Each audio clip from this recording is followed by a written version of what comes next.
Drama की शुरुआत में हम अपनी फीमेल लीड सू जांग को देखते हैं, जो एक बड़ी कंपनी के चेयरमैन की बेटी है। लेकिन जांग को सादा और सामान्य जीवन पसंद है। उसके डैड उसे अब्रॉड भेजना चाहते हैं पढ़ाई के लिए, लेकिन जांग पहले ही एक बार अब्रॉड जा चुकी है, इसलिए अब वह चाइना में ही रहना चाहती है। यहाँ तक कि वह अपनी ट्यूशन की फीस भी अपने पैसों से देना चाहती है। जांग शिंजन यूनिवर्सिटी में जाना चाहती है क्योंकि उसका बॉयफ्रेंड यीचन भी उसी यूनिवर्सिटी में जा रहा है। जांग के बॉयफ्रेंड को यह नहीं पता कि उसकी गर्लफ्रेंड इतनी रिच फैमिली से है। अब देखते हैं जब उसे यह पता चलेगा तो उसका क्या रिएक्शन होगा। जांग एक पार्ट टाइम जॉब कर रही थी, तभी उसके डैड मिस्टर सू बाहर आ जाते हैं। मिस्टर सू एक बहुत बड़ी कंपनी एलिस के मालिक हैं। वह उसे अपने साथ घर चलने के लिए कहते हैं, लेकिन जांग वहां से भाग जाती है। मिस्टर सू कहते हैं, मैं भी देखता हूँ तुम कहाँ तक भाग सकती हो, और वह अपने बॉडीगार्ड्स को उसे पकड़कर लाने का कहते हैं। जांग बहुत दूर भाग चुकी थी। उसे लग रहा था कि अब पीछे कोई नहीं है, लेकिन तभी बॉडीगार्ड्स आ जाते हैं और उसे चारों तरफ से घेर लेते हैं। वह उसे अपने साथ चलने के लिए कहते हैं, लेकिन जांग मना कर देती है। फिर मिस्टर सू आते हैं।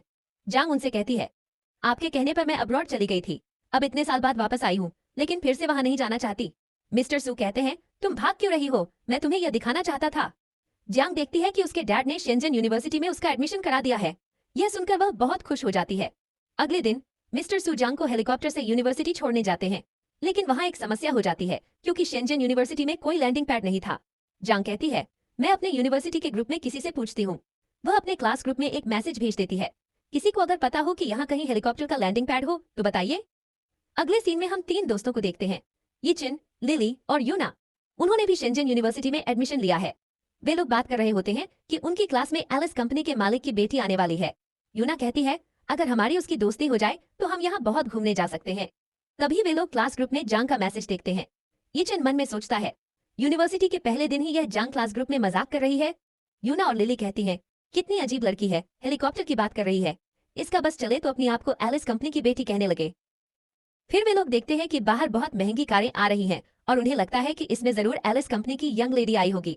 यीचन सोचता है, एलिस ग्रुप की यंग लेडी अगर मैं उसका दोस्त बन जाऊं तो। तभी सामने से जांग यीचन की आवाज देती हुई आती है, लेकिन वह कार से टकरा जाती है। उस कार से एक लड़की बाहर आती है जिसका नाम मरिया है। यीचन और बाकी सबको लगता है कि यही एलिस ग्रुप की यंग लेडी है। जांग कहती है, तुम कैसे ड्राइव कर रही थी, दिखाई नहीं देता तुम्हें।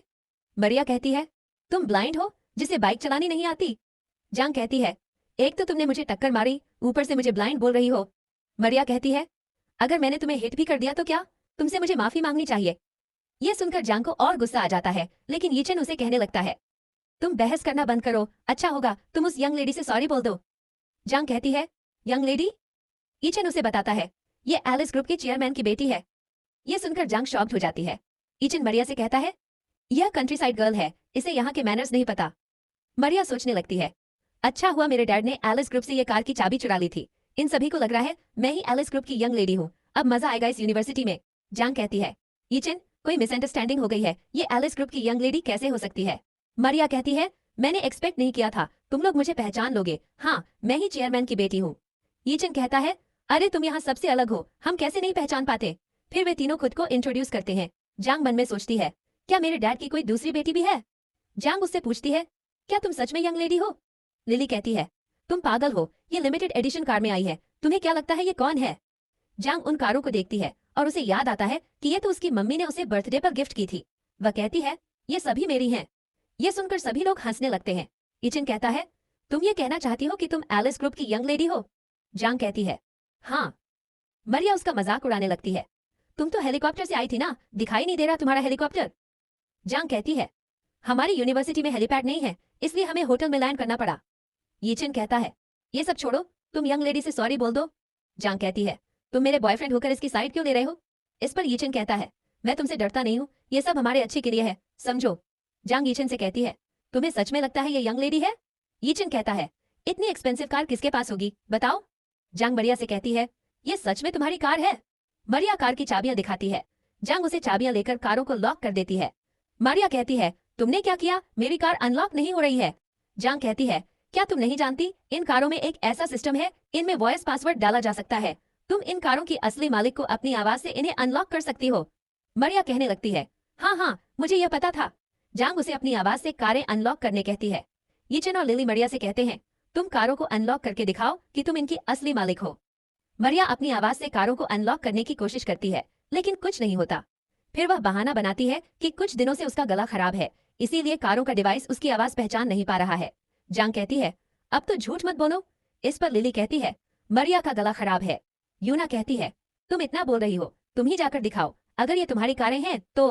मरिया कहती है, कार का मालिक भी इन्हें खोल नहीं पा रहा है, तुम क्या अनलॉक करोगी? जांग कहती है, मैं इन्हें अनलॉक कर सकती हूँ। फिर वह तीनों कारों के डिवाइस के नाम बोलती है और पासवर्ड बताती है, जिससे तीनों कारें अनलॉक हो जाती हैं। यह देख सभी लोग शॉक्ड हो जाते हैं। यूना और लिली कहती हैं, यह कैसे कारों को कंट्रोल कर सकती है? ईचन कहने लगता है, मैं समझ गया, जब से ये कारें आई हैं, जांग तुम अजीब बातें कर रही हो, तुमने कहीं से यंग लेडी का पासवर्ड सुना होगा, तभी तुम इन्हें अनलॉक कर पाई। मरिया कहती है, हाँ तुमने सही कहा। जांग उन कारों को फिर से लॉक करती है और कहती है, क्या मैं इन्हें स्टार्ट करके दिखाऊं? मरिया को समझ नहीं आ रहा था कि क्या करे। तभी बाहर हमारे मेल लीड शेनमिन की एंट्री होती है। वह इन सभी का सीनियर है। मरिया, यूना, लिली उसे देखते ही रह जाती हैं। वह सबको बताता है, इस साल मिलिट्री ट्रेनिंग की जिम्मेदारी मेरी है, तुम लोग मेरे साथ चलो। जांग उसके साथ चल पड़ती है। यूएन पूछती है, वो लड़का कौन था? यूना बताती है, वह हमारे सीनियर है, शेनमिन। वह एक रिच फैमिली से है, शेन परिवार के यंग मास्टर। मरिया सोचने लगती है, ऐसा लड़का तो मुझे ही डिजर्व करता है। अगले सीन में सभी ग्राउंड में खड़े होते हैं। मिन सबको अपना इंट्रोडक्शन देने कहता है। सबसे पहले यूना अपने बारे में बताती है और कहती है, मेरी मम्मी डिजाइनर हैं। इसके बाद यूना आती है, जिसके पापा एक रेस्टोरेंट के मालिक हैं। इसके बाद जांग अपने बारे में बताती है, मेरे पापा। तभी उसे याद आता है कि उसके पापा ने एक बार उसे बताया था कि उनके पास हजारों खदानें हैं। वह कह देती है, मेरे पापा माइनिंग करते हैं। सब लोग उसका मजाक उड़ाने लगते हैं कि इसके पापा कोयले की खदान में काम करते होंगे। फिर मरिया जांग को धक्का देकर खुद बोलने लगती है, मेरे पापा एलिस ग्रुप के चेयरमैन हैं। सब लोग ये सुनकर शॉक्ड हो जाते हैं और उसके बारे में बातें करने लगते हैं। मरिया जांग के पास आकर उसके बैग में अपना नेकलेस डाल देती है। मिन सबको लाइन में लगने कहता है। तभी मरिया कहने लगती है, मेरा नेकलेस नहीं मिल रहा। सभी लोग उसके लिए परेशान हो जाते हैं। लिली कहती है, जरूर ये जांग ने लिया होगा, क्योंकि यह यहाँ सबसे गरीब है, उसने ही ऐसा किया होगा। यूना और यीचन भी जांग को ही बोलने लगते हैं।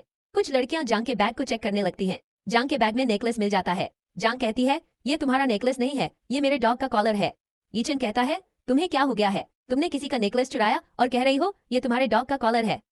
यूना और लिली कहती हैं, इसके पास इतने पैसे हैं, ये अपने डॉग को 70,000 का नेकलेस पहनाती है। जांग कहती है, मैं सच बोल रही हूँ, कुछ दिन पहले मेरा डॉग बाहर घूम रहा था, उसे ये नेकलेस खो गया, मुझे नहीं पता था कि यह उसे मिल जाएगा। यीचन यह सुनकर हंसी में फूट पड़ता है। मिन सोचता है, ऐसा लग रहा है जांग सच कह रही है। मरिया कहती है, तुम इतना झूठ क्यों बोलती हो? लिली कहती है, हमें पुलिस को बुलाना चाहिए, ये हमारी यूनिवर्सिटी में रहने के लायक नहीं है। सब लोग कहते हैं, हाँ पुलिस को बुलाओ। जांग कहती है, अगर तुम लोगों को विश्वास नहीं है तो इस नेकलेस में देखो, मेरे डॉग का नाम लिखा हुआ है। मिन उस नेकलेस को पलटकर देखता है, उसमें सच में नाम लिखा हुआ था।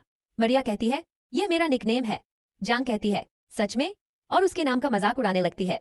लिली कहती है, तुम यंग लेडी से ऐसी कैसे बात कर सकती हो? जांग मरिया से कहती है, तुम्हारा नाम मेरे डॉग के नाम से मैच कर रहा है, तुम दोनों दोस्त बन सकती हो, रुको मैं उसे बुलाती हूँ। फिर वह कॉल करके अपने डॉग को लाने कहती है। यीचन उस पर गुस्सा हो जाता है और मरिया से सॉरी कहने कहता है। इतने में जांग का डॉग भी बाहर आ जाता है। सभी ये देखकर शॉक्ड हो जाते हैं कि उस डॉग ने मरिया जैसा नेकलेस पहना हुआ था। लिली उस डॉग का नेकलेस देखती है और बताती है, ये कैसे दोनों नेकलेस असली हो सकते हैं। सभी लोग यही बात करने लगते हैं कि मरिया ने डॉग का नेकलेस पहना था।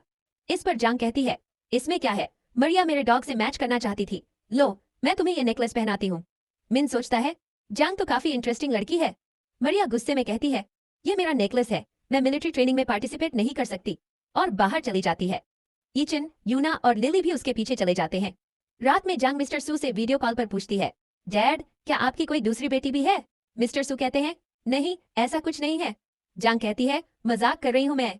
मिस्टर सू कहते हैं, कोई प्रॉब्लम तो नहीं है ना, क्या मुझे किसी को मदद के लिए भेजना चाहिए? जांग मना कर देती है। मिस्टर सू उसे बताते हैं, मुझे पता चला है कि तुम्हारी यूनिवर्सिटी सभी स्टूडेंट्स को हमारे एक्वेरियम में ले जा रही है, मैं तुम्हारी फेवरेट डॉल्फिन को पहले ही वहां ट्रांसफर करवा दूंगा। जांग यह सुनकर खुश हो जाती है क्योंकि वह अपनी फेवरेट डॉल्फिन वाई वाई से मिलना चाहती है।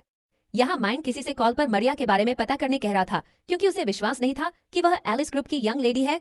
अगले दिन सभी लोग एक्वेरियम में आते हैं। लिली मरिया से कहती है, इस एक्वेरियम में एलिस ग्रुप इन्वेस्ट करता है। मरिया कहती है, मैंने सुना है कि पिछले साल तुमने 300 मिलियन की डॉल्फिन खरीदी थी, क्या वो अभी भी यहाँ है? यूना कहती है, वो डॉल्फिन ह्यूमन लैंग्वेज समझती है, क्या तुम हमें अंदर ले जा सकती हो, मुझे डॉल्फिन देखनी है। मरिया कहती है, हाँ क्यों नहीं। मीन कहता है, तुम लोग यहाँ घूम सकते हो, 2 घंटे बाद सब एक जगह मिलेंगे। फिर वे सभी डॉल्फिन देखने अंदर चले जाते हैं। जांग भी उनके पीछे जाती है। यूना, लिली और यीचन उन डॉल्फिन को देखकर बहुत खुश होते हैं। मरिया बहुत बड़ी बड़ी बातें कर रही थी। यीचन डॉल्फिन को टच करता है, लेकिन डॉल्फिन उसे देखकर डर जाती है और जल्दी से चली जाती है, जिससे यीचन के ऊपर पानी गिर